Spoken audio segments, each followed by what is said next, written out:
अगर आपके दिल में स्टेंट डला है, एंजियोप्लास्टी हुई है, तो ये वीडियो आपके लिए बहुत ही अहम है।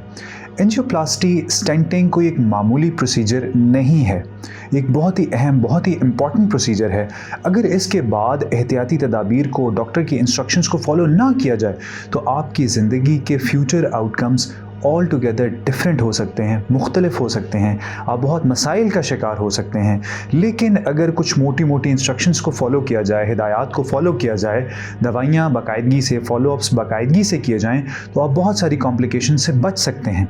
ऐसा कौन सा मसला है, ऐसी कौन सी लापरवाही है जिसको करने से आपका स्टेंट कुछ मिनट में, कुछ घंटों में बंद हो सकता है? आज मैं इससे मुतालिक बात करूँगा। मेरा नाम डॉक्टर जुनैद है, मैं एक इंटरवेंशनल कार्डियोलॉजिस्ट हूँ। एंजियोग्राफी, एंजियोप्लास्टी मेरा शोबा है। मैं जो भी पॉइंट हो उसको तफसील से समझाने की कोशिश करता हूँ ताकि वो आपको फ़ायदा दे सके, और इसके पीछे किसी ना किसी मरीज़ का सवाल, कोई ना कोई कहानी ज़रूर होती है।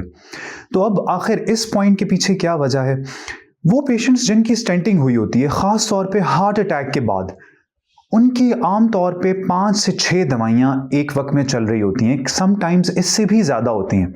जैसे दिल के मरीज़ों में खून पतला करने वाली दवाई, कोलेस्ट्रॉल को कम करने वाली दवाई, इसके अलावा ब्लड प्रेशर की दवाई, शुगर की दवाई, या अगर दिल कमज़ोर हो चुका है तो 3-4 और दवाइयाँ होती हैं जिनमें बीटा ब्लॉकर्स, एंटी हाइपरटेंसिव्स, पेशाब आवर दवाइयाँ, कुछ इस तरह की दवाइयाँ हैं जो कि कमज़ोर दिल को ताकत देने के लिए इस्तेमाल होती हैं। तो अब एक वक्त में 6 से 8 दवाइयाँ खाना, या एक दिन में 6 से 8 दवाइयाँ खाना, ये काफ़ी मुश्किल होता है।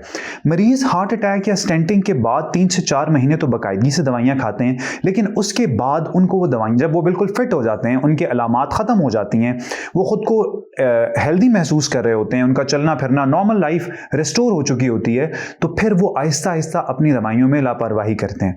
वो क्या सोचते हैं कि मैं एक वक्त में, एक दिन में 8 दवाइयाँ खा रहा हूँ, तो मैं इसमें से 4 दवाइयाँ खा लेता हूँ और 4 दवाइयाँ छोड़ देता हूँ। अब आम तौर पे ऐसे होता है कि वो 4 दवाइयाँ वो छोड़ते हैं जो खानी बहुत ज़रूरी होती हैं। वो 4 दवाइयाँ छोड़ने की वजह से कुछ घंटों में या कुछ दिनों में आपका स्टेंट बंद हो सकता है।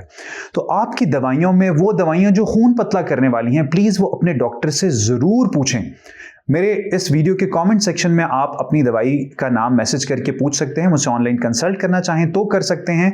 लेकिन वो दवाइयाँ कौन सी हैं? लॉपरिन, एस्पिरिन, क्लोपिडोग्रिल, एनप्लैक, टाइकाग्रिलोर, इस तरह की जो खून पतला करने वाली दवाइयाँ हैं वो बहुत अहम हैं। इसके अलावा जो कोलेस्ट्रॉल कम करने वाली दवाइयाँ हैं वो भी लॉन्ग टर्म आपके स्टेंट को तंगी आने से बचाती हैं, स्टेंट को बंद होने से बचाती हैं। इसलिए ये 2 दवाइयाँ, 2 किस्म की दवाइयाँ आपने किसी सूरत नहीं छोड़नी है।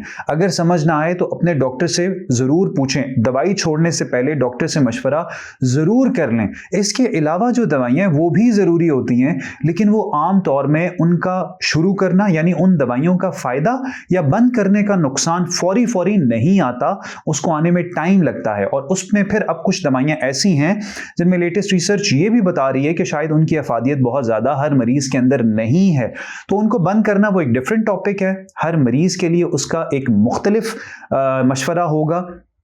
इसलिए हर मरीज जिसको स्टेंट हुआ है वो ये 2 दवाइयां किसी कीमत पे नहीं छोड़ेगा, वरना खुदा ना खास्ता जानलेवा हो सकता है। देखें, बीमारी और शिफा दोनों अल्लाह की तरफ से हैं, इसमें कोई शक वाली बात नहीं है, लेकिन अल्लाह ने दुनिया में असबाब को इख्तियार करने का हुक्म दिया है। स्टेंट दवाई ये भी अल्लाह के हुक्म से शिफा देगी, लेकिन आपने सबब को ज़रूर इख्तियार करना है, परहेज़ करना है। जिन एहतियाती तदाबीर का आपको बताया जाए उनको ज़रूर फॉलो करना है और अपनी दवाई टाइम टू टाइम लेनी है। मैं उम्मीद करता हूँ कि ये मैसेज, ये वीडियो आपको फ़ायदा देगी। अगर आपको ये फ़ायदा दे तो और लोगों में शेयर कीजिएगा, मेरे चैनल को सब्सक्राइब कीजिएगा। आपका सुनने का शुक्रिया।